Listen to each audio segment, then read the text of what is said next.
अस्सलाम वालेकुम all viewers, thank you, बहुत बहुत शुक्रिया हमारे यूट्यूब चैनल पर आने के लिए।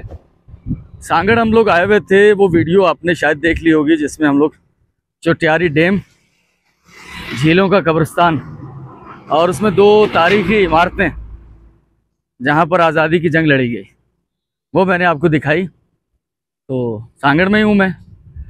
यहाँ से गुजरते हुए हमने एक मकबरा देखा था। एक ताजमहल है, शाहजहां ने बनवाया अपनी बीवी मुमताज़ बेगम के लिए।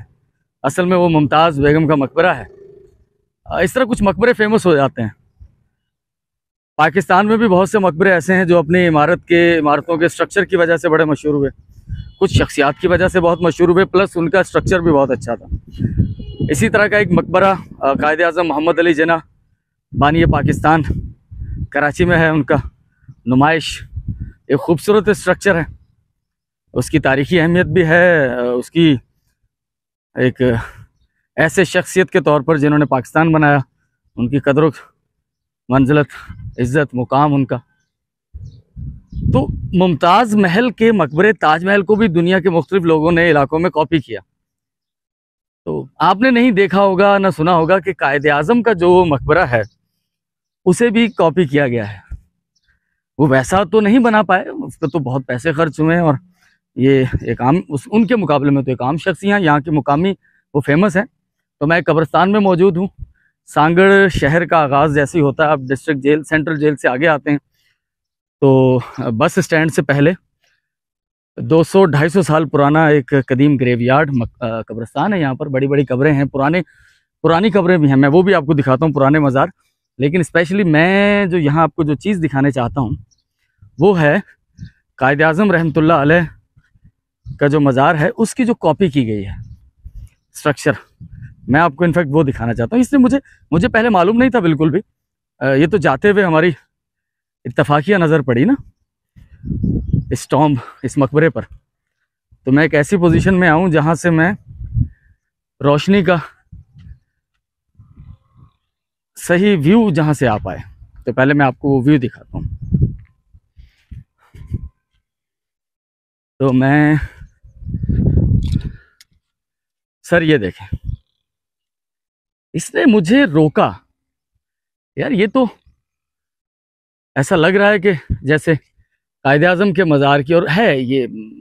उसके ऊपर वाला गुंबद तो मुझे नहीं मालूम, लेकिन साइडें जो हैं इसकी वो वैसी ही हैं। तो कुछ सिमिलरिटी इसमें है, बाकी आप फैसला कीजिएगा कि है या नहीं है। लेकिन मुझे लगी कबूतरों का बसेरा, मज़ार बंद है या खुला है, लेकिन मुझे इतना मालूम है ये कोई निज़ामानी है। और निज़ामानी आप जानते हैं सांगड़ में रसूख वाले लोग हैं अच्छे, जिनका अच्छा रसूख है। तो उन्हीं के किसी मुकामी सरदार का ये मकबरा है, सुनने में जो आया है। लेकिन दरवाज़ा बंद है, खोलने की कोशिश करते हैं। अगर ये खुल गया तो वैसी ही कब्र है कायद-ए-आज़म की, जिस तरह के मार्बल लगा हुआ है इसमें। आखिरी आरामगाह नाम तख्ती उसके पीछे चली गई है। फानूस नहीं है, वहाँ तो फानूस है कायद-ए-आज़म के मज़ार के अंदर। इसका जो नाम है यहाँ से पढ़ा जाए, ये है रईस दिलबर खान वल्द करम खान निज़ामानी, खलीफा हज़रत पीर पगारो साहब। अच्छा, ये जो हुर फ़कीर होते हैं, पीर पगारा के मुरीद, ये उनके खलीफा थे कोई, जिनकी ये कब्र है। और ये मुझे इंटरेस्टिंग लगी काफ़ी, तो सोचा कि अपने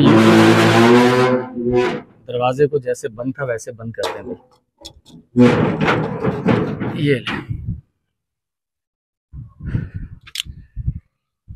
ये तो था वो मज़ार जो कि वैसा बनाया गया है जैसा कायद-ए-आज़म। मुझे सिमिलरिटी लगी है, मैं ये 100% वैसा सिमिलर नहीं है, लेकिन मुझे इसमें सिमिलरिटी नज़र आई। तो लेकिन यहाँ कुछ पुराने मकबरे हैं, वो आप देखकर चौंक जाएंगे, क्योंकि उनका जो स्ट्रक्चर है वो कुछ और प्लेसेस पर भी आपने शायद देखा हो, पाकिस्तान में या सिंध में, वो तो ऐसा लग रहा है जैसे हज़ारों साल कदीम है, लेकिन सुनने में आया कि वो 200-250 साल कदीम है। कंफर्म नहीं है, मेरे पास कोई तारीख हिस्ट्री नहीं है लिखी हुई, लेकिन उसका उनका जो स्ट्रक्चर है बादियों नज़र में, वो आपको ऐसा लगेगा कि सर ये तो शायद 1000 ना भी हो तो 500-600 साल कदीम होंगे। सर यहाँ तो कौवे हैं, कौवे की हमला ना, मैं आपको वो दिखाता हूँ। ये देखें, आप भी मानेंगे इस बात को कि ये वाकई ये जो स्ट्रक्चर है ये ज़्यादा कदीम है। मेरी पिक्चराइजेशन की क्वालिटी यहाँ ज़्यादा शायद अच्छी ना रह पाए, क्योंकि मुझे लगता है कि मैंने इसका स्टडी मोड ऑन नहीं किया था ना अपने कैमरे का, अपने फ़ोन का, तो उसमें हो सकता है कि पिक्चर जो है वो डगमगा भी रही हो। लेकिन सर आप देखें, ये तो बिल्कुल ऐसा लग रहा है जैसे कोई बहुत पुराने खंडरात है। एक ये भी मकबरा है जो कि अब तबाह हो चुका है, इसके अंदर भी कुछ कब्रें हैं। और प्लस ये देखें आप सर, ये तो हैंड लेवल की चीज़ है भाई। अब ये सारे तीनों मकबरे इसके बीच में आ रहे होंगे।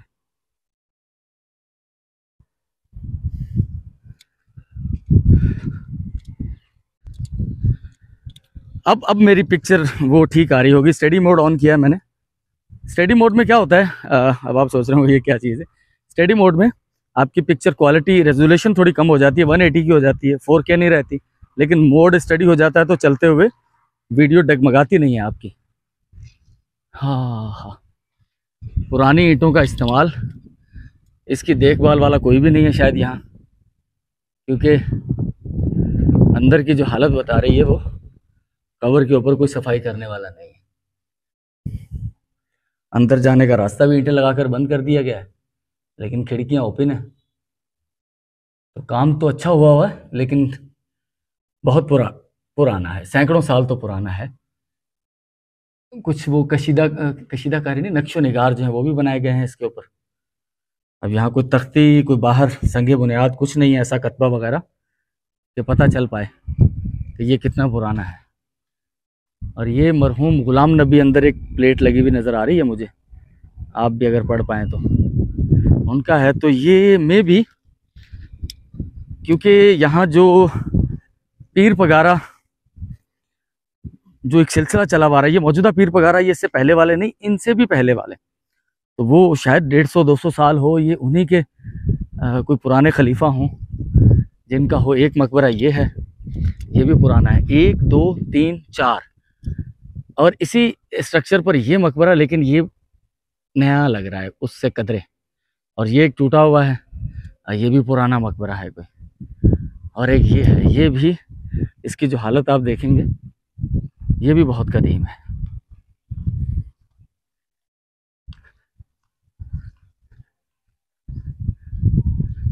हम हिस्टोरिकल चीज़ें देखने वालों के लिए तो इनकी दिलचस्पी है। और ये तो ऐसा लग रहा है ये कभी भी टूट के गिर सकता है, जिस तरह से आड़ा टेढ़ा हो गया ये, अल्लाह माफ़ करे। अगर इसके वर्षा हैं कोई, तो उनको चाहिए कि इसकी तामीर नौ, या इसको कुछ जो है रिकंस्ट्रक्ट, कुछ ना कुछ किया जाए। ये तो हो सकता है जल्द गिर जाए। अब मुझे तो इसके पास जाते हुए भी डर लग रहा है। अंदर कबूर, यहाँ 1 से ज़ायद कबूर हैं, 2-3 कबूर हैं। बिस्मिल्लाह पढ़ के देख लेते हैं। हाँ, ये वही स्ट्रक्चर है इनके भी अंदर का। गिलहरियाँ अंदर घूम रही हैं, और अंदर जाते हुए तो डर लग रहा है सच में। इन्ना लिल्लाहि व इन्ना इलैहि राजिऊन। ये बात है 1830 की, जब इस खित्ते में पीर सिबगतुल्लाह शाह अव्वल, जिन्हें पीर पगारा अव्वल भी कहा जाता है, उनकी सरपरस्ती में मुसल्ला जद्दोजहद शुरू हुई अंग्रेज़ों से वतन की आज़ादी की। ये तहरीक मुख्तलिफ़ वक्तों में कभी कमज़ोर और कभी भरपूर अंदाज में लड़ी जाती रही। 1928 में सूर्या बादशाह, जिन्हें अंग्रेज़ों ने फांसी देकर शहीद कर दिया था, उनकी क़यादत में लड़ी गई। अब मुमकिन है कि इनमें से बहुत सी कबूर उन्हीं मुजाहिदीन आज़ादी की हों, लेकिन एक रिवायत ये भी है कि ये जो मकबरे हैं ये शायद कलहोड़ा दौर के हैं। लेकिन बहरहाल ये बहुत सारी बातें सिर्फ़ सुनी सुनाई हैं, किसी मुस्नद किताब का हवाला मुझे नहीं मिल पाया।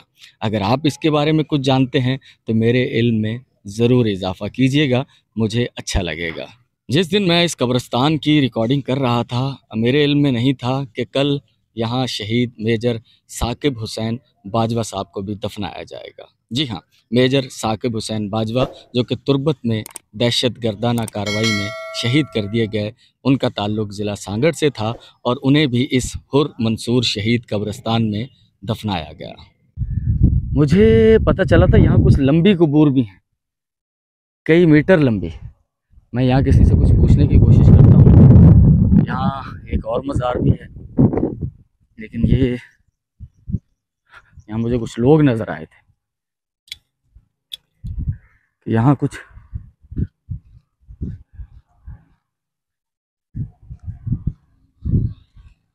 बड़ी कबूर भी है।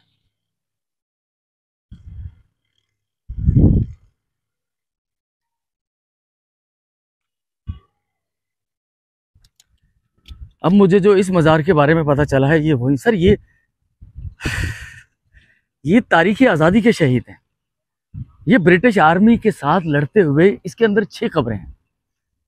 ये पीर साहब पघारा जो थे, वो पहले वाले रेशमी रुमाल तहरीक, या उस ज़माने में कौन सी उन्होंने तहरीक चलाई थी अंग्रेज़ों के अगेंस्ट, ये उसमें लड़ते हुए शहीद हुए थे। इस बिल्डिंग इमारत के अंदर 6 लोग हैं जिनकी कबूर हैं, और ये पाकिस्तान बनने से पहले गोरिल्ला फाइट जो वो करते थे लड़ाई में, ये लोग शहीद हुए थे। तो ये भी ऐसा ही लगता है कि ये मज़ार, ये जो कब्रिस्तान है, ग्रेवयार्ड, ज़्यादातर यहाँ पर जो ये मकाबर बने हुए हैं, ये उन्हीं लोगों के हैं जो अंग्रेज़ों के ख़िलाफ़ मज़ाहमत करते हुए शहीद हुए। लेकिन समझ नहीं आती कि हमारी हिस्ट्री में इनका जिक्र नहीं है कुछ ख़ास इतना, या हमने कहीं पढ़ा हो तो। लेकिन ये हकीकत तो है, ये तो आपने भी पढ़ा होगा कि इन इलाकों के अंदर सांगड़ और खैरपुर तक, और ये जो इलाके थे, कुछ मीरपुर डिस्ट्रिक्ट के और कुछ ये, तो यहाँ पर एक फ़ाइट तो हुई थी अंग्रेज़ों के अगेंस्ट।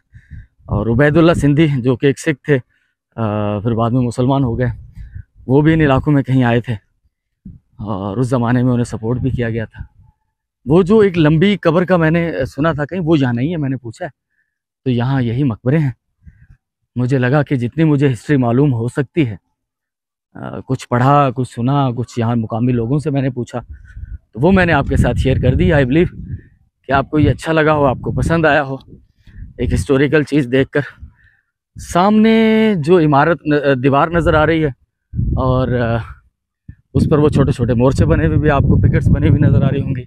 ये है सांगड़ सेंट्रल जेल। तो समझ गए आप लोकेशन इसकी।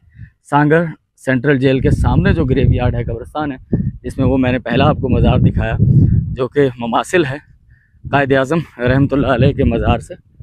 और बाकी ये पुराने 200, 150, 200 साल का मैंने सुना है कि 200 साल पुराने यहाँ पर ये मकबरे हैं।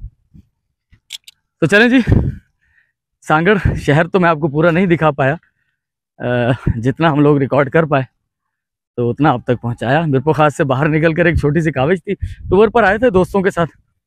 तो अब तो यही है कि जहाँ भी जाना है, किसी और पर्पज़ के लिए भी जाना है, तो कोशिश यही है कि एक वीडियो ज़रूर बनाई जाए। जिन चीज़ों के बारे में मुझे आगाही मिलती है, जो चीज़ें नहीं मैं देखता हूँ, तो आप तक भी पहुँचा देते हैं। आपका बहुत बहुत शुक्रिया, थैंक यू। काम हमारा अच्छा लगे, पसंद आए तो सर शेयर ज़रूर कर दीजिएगा। दुआओं में याद रखिएगा। आपकी मोहब्बतों, चाहतों, नवाजिशों का बहुत बहुत शुक्रिया। मिलते हैं फिर। अपनी कोशिश तो यही होगी कोई इंटरेस्टिंग, कोई मालूमाती, कोई इन्फॉर्मेटिव किस्म की वीडियो लेकर एक बार फिर आपकी खिदमत में हाजिर हूँ। तब तक के लिए अल्लाह हाफिज़।